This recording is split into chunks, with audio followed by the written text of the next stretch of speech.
తెలుగు రాష్ట్రాల్లో అతిపెద్ద lift manufacturer lifts ట్రై.com dealership కూడా ఇవ్వబడును. మహేష్ బాబు ఒకడు, హీస్ నైస్ పర్సన్. ఎలా ఉండేది మురారి సెట్ లో? Complete family. ఆయనతో పైగా బిగినింగే కదా, 3వ సినిమానో 4వ సినిమానో అంతే. చాలా బాగుండేవాడు ఎక్కడ. ఎందుకంటే పైగా నేను మొన్న కూడా చెప్పా, మురారి రిలీజ్ అప్పుడు వాళ్ళ ఫ్యామిలీతో ఒక చిన్న అనుబంధం నాకు. రమేష్ బాబుతో యాక్ట్ చేశాను, కృష్ణ గారితో యాక్ట్ చేశాను, కృష్ణ గారి డైరెక్షన్లో యాక్ట్ చేశాను, మహేష్ బాబుతో యాక్ట్ చేశాను, రమేష్ బాబు గారి అబ్బాయితో యాక్ట్ చేశాను. ఓకే, ఇంకా బ్యాలెన్స్ ఉన్నది మహేష్ బాబు గారి అబ్బాయి. ఓకే. అందులో వాళ్ళ ప్రొడక్షన్లో చేశాను 2 ఫిలిమ్స్. ఆశేష్ గిరిరావు గారు, బంగారాయ్ గారు అంట. He is nice gentleman. ఆయనకి నోట్లోంచి మాట కూడా రాదు. మనం ఏదైనా రెమ్యునరేషన్ అడిగితే తగ్గించుకోవచ్చు కదా అని అడగడం కూడా రాదు ఆయన. అంత మంచి ప్రొడక్షన్ టీమ్ అది. అక్కడ ఉండే కుర్రాళ్ళందరూ కూడా మా ఏజ్లోనే ఉండేవాళ్ళు. అందుకని పైగా హనుమంతరావు గారి పిల్లలు నాకు బాగా క్లోజ్. ఓకే, ప్రసాద్ బాబును, నర్సయ్య. వాళ్ళు నా రూమ్కి వచ్చి, వాళ్ళు ఇంకా చిన్నపిల్లలు అప్పటికి, నా రూమ్కి వచ్చి సరదాగా, నాకు అప్పుడే పెళ్ళి అయ్యింది. ఓకే. కానీ అప్పటికి మూడో మూవీ కదా మురారి. అందరేమో సీనియర్స్. అవును. కంఫర్ట్ లెవెల్స్ అంత ఈజీగా ఉంటుందా అతనికి? అంత అంటే ఫ్రెండ్లీగా మూవ్ అవ్వాలి. చాలా ఫ్రెండ్లీగా ఉండేవాడు, చాలా ఫ్రెండ్లీగా ఉండేవాడు. నేను ఆయనతోనే కలిసి భోజనం చేసేవాళ్ళం. చాలా ఫ్రెండ్లీగా ఉండేవాడు. ఎక్కడ అప్పటికే సూపర్ స్టార్ కొడుకు, ఈయనకి కూడా క్రేజ్ ఉంది. అలాంటివి ఎక్కడ డైరెక్టర్ చెప్పింది చేసేవాడు.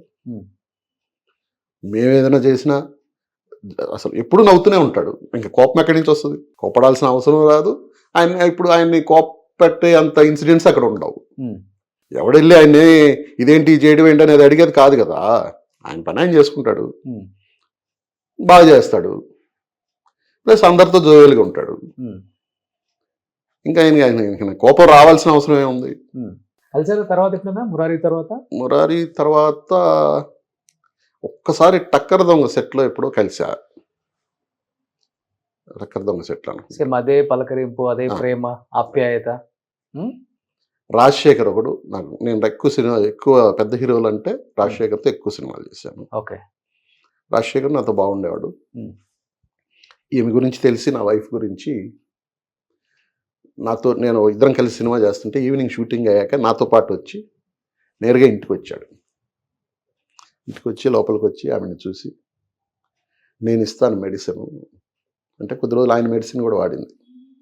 నేను ఆమెకి లాస్ట్లో ఇంగ్లీష్ మెడిసిన్స్ ఆపేశా. ఓకే. ఇంగ్లీష్ మెడిసిన్స్ ఆపేసి ఓన్లీ హోమియోపతి, ఆక్యుపంక్చర్ ఇలాంటివి చేయించా, ఫిజియో. ఎందుకంటే ఇంగ్లీష్ మెడిసిన్స్ వల్ల సైడ్ ఎఫెక్ట్స్ ఎక్కువ, కిడ్నీస్, లివర్. అప్పుడు రాజశేఖర్ వచ్చి, జీవిత రాజశేఖర్ ఇద్దరు ఆయనే మెడిసిన్స్ ఇచ్చి, ఒక ఆల్మోస్ట్ నేను వెళ్ళి ఆయన ఇంటికి వెళ్ళి తీసుకొచ్చేవాడిని నెల. సార్ రేపు వస్తాను మెడిసిన్స్ కంటే రమ్మని చెప్పేవాడు. వెళ్ళి మార్నింగ్ మెడిసిన్స్ తీసుకుని వచ్చి అవి కూడా చాలా రోజులు వాడాము. అలాగే నూతన్ ప్రసాద్ గారు వచ్చేవాడు. ఆయన కారు దిగి వీల్ చైర్లో నేరుగా ఆమె బెడ్ దగ్గరికి వెళ్ళేవాడు. ఆమె బెడ్ దగ్గరికి వెళ్ళి, నువ్వు అధైర్యపడకూడదు తల్లి, నన్ను చూడు ఎంత ధైర్యంగా ఉంటాను. ఆయనకి షూటింగ్ లోనే కదా వెనుపూసి ఇరిగిపోయింది. రాజేంద్ర ప్రసాద్ గారు బామ్మాట బంగారం కారు తెగి కింద పడిపోయి అని ఆవిడకి ధైర్యం చెప్పేవాడు. జయసుధ గారు వచ్చేవాళ్ళు, ఆమె పక్కన కూర్చొని, నీ గురించి నేను ప్రే చేస్తాను. ఆమె ఇప్పుడు క్రిస్టియానిటీ తీసుకొని ఉంది కదా. అవును. నేను ప్రే చేస్తాను చర్చికి వెళ్ళినప్పుడు, ధైర్యంగా ఉండమ్మా. ఓకే. సుమన్ టీవీలో మీ పర్సనల్ అండ్ బిజినెస్ ప్రమోషన్స్ కోసం కింది నెంబర్కి కాంటాక్ట్ చేయండి.